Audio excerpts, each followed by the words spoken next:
Izay no mahakasika ny fatotosa omaly ihany koa ny fanaovatsy ny fifanaraha-piaramiasa teo amin'ny banky BOA sy ny kompania Air Madagascar isy ny tombotsoa manokana izay ho azon'ireo mpanjifa ao anatin'izay.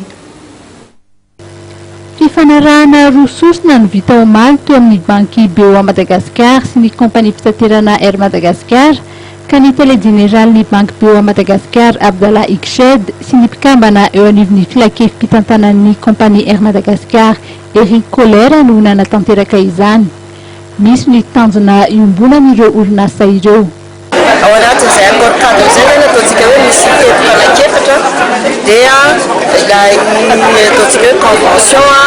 ahafahan'ny mpiasan'ny Air Madagascar misitraka ny tolotra rehetra ho an'ny atolotry BOA ho an'ny mpiasa zany amin'ny ataontsika hoe amin'ny vidiny mirary kokoa noho ny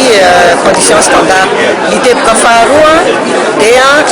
BOA Madagascar koa dia mpanjifa ny Air Madagascar dia zay le contrat corporate indray zany zay dia eo amin'ny lafiny fahatelo koa zany dia mieritreritra mitondra hoe anao tolotra manokana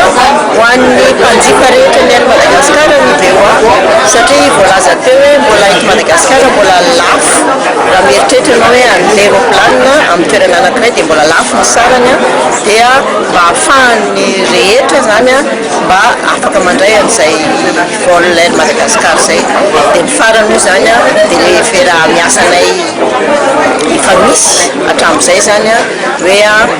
eo amin'ny lafiny hoe partenariat financier hoe financement ny Air Madagascar. Zay angamba le accord cadre amin'le teboka efatra dia ny faharoa zany dia tonga dia fanatanterahana le teboka voalohany hoe convention ho an'ny